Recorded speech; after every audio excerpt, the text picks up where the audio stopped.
Salam sejahtera semuanya. Jumpa lagi di channel Cerita Beda Alam. Dan untuk kisah yang akan saya bawakan kali ini, sebuah kisah yang berjudul Tersesat. Jangan lupa tekan dulu tombol like video ini. Nyalakan juga lonceng notifikasinya, agar tidak ketinggalan cerita-cerita lainnya dari channel ini. Dan seperti apa kisah kali ini? Langsung saja kita masuk ke ceritanya. Perjalanan ke dimensi lain. Malam itu, hujan mengguyur deras ketika Alia baru saja berpamitan dari rumah tantenya di Bekasi. Jam menunjukkan pukul 9 malam, dan ia merasa perlu segera pulang ke rumahnya di perbatasan Jakarta Timur. Sebelum semakin larut, menggunakan aplikasi ojek online, ia memesan perjalanan. Tetapi terjadi gangguan yang aneh, pesanan terduplikasi. Muncul dua pengemudi dengan nama dan foto yang sama.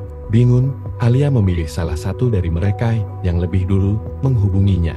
Seorang pria bernama Bayu datang menjemputnya menggunakan motor bebek tua.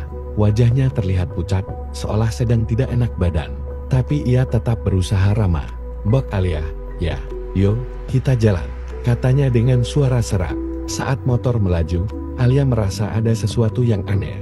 Google Maps di ponselnya tiba-tiba error, terus-menerus melakukan rerouting. Bayu berkata ia tahu jalan alternatif yang lebih cepat. Alia awalnya ragu, tapi hujan yang semakin deras membuatnya memilih percaya. Mereka melewati gang-gang sempit yang semakin gelap, hingga akhirnya memasuki jalan berbatu yang dikelilingi kebun luas. Alia mulai panik. Tempat ini tidak terlihat seperti bagian manapun dari rute menuju rumahnya. "Mas, ini kita kemana? Kok jalannya nggak familiar?" tanyanya dengan nada khawatir. Bayu terdiam sejenak, lalu tiba-tiba menepikan motor dan muntah di pinggir jalan. Napasnya tersengal, wajahnya semakin pucat. "Maaf mbak, saya ngerasa nggak enak badan, tapi kita harus terus jalan." Alia merasakan hawa di sekitarnya berubah. Udara menjadi lebih dingin, dan suara alam menghilang. Tidak ada suara jangkrik atau hujan menetes. Di kejauhan, terlihat bayangan hitam berdiri di antara pepohonan. Alia menelan ludah, mencoba berpikir rasional, tetapi rasa takut semakin merayapi dirinya. "Mas, kita balik aja," katanya, mencoba mengendalikan suaranya yang bergetar.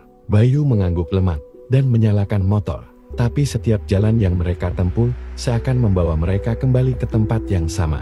Jam di ponsel Alia menunjukkan pukul 10 malam, tetapi rasanya mereka sudah berjam-jam berputar-putar.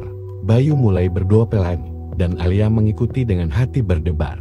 Akhirnya, setelah berkali-kali mencoba, mereka tiba-tiba melihat sebuah pusat perbelanjaan yang Alia kenali, tapi yang membuatnya merinding. Cuaca berubah seketika, hujan deras menghilang. Jalanan kering seperti tidak pernah tersentuh air. Ketika sampai di rumah, Alia langsung disambut oleh keluarganya yang panik. Ibunya menangis, berkata bahwa mereka sudah mencoba menghubunginya selama 4 jam. Padahal, Alia merasa perjalanan itu hanya sekitar 1 jam. Sang kakek, yang dikenal memahami hal-hal gaib, memandang Alia dengan serius. "Kamu dan pengemudinya nyasar ke tempat yang bukan dunia kita," katanya pelan. Alia merasakan bulu kuduknya meremang. Malam itu, ia sulit tidur. Dan dalam mimpinya, ia melihat sosok hitam dari kebun itu, berdiri di depan pintu rumahnya, menatap dengan mata kosong. Pagi harinya, ia mencoba menghubungi Bayu untuk memastikan keadaannya, tetapi nomor ojek online-nya tidak bisa dihubungi. Ketika ia mencoba melacak riwayat perjalanan di aplikasinya, tidak ada catatan tentang perjalanan malam itu. Sejak kejadian itu, Alia tidak pernah pulang terlalu malam lagi, dan ia selalu memastikan memilih rute yang sudah dikenalnya. Namun, ia tidak pernah bisa melupakan perasaan dingin yang menyergapnya di malam itu. Seolah sesuatu masih mengawasinya dari kejauhan, dan mungkin sesuatu itu masih belum selesai dengannya.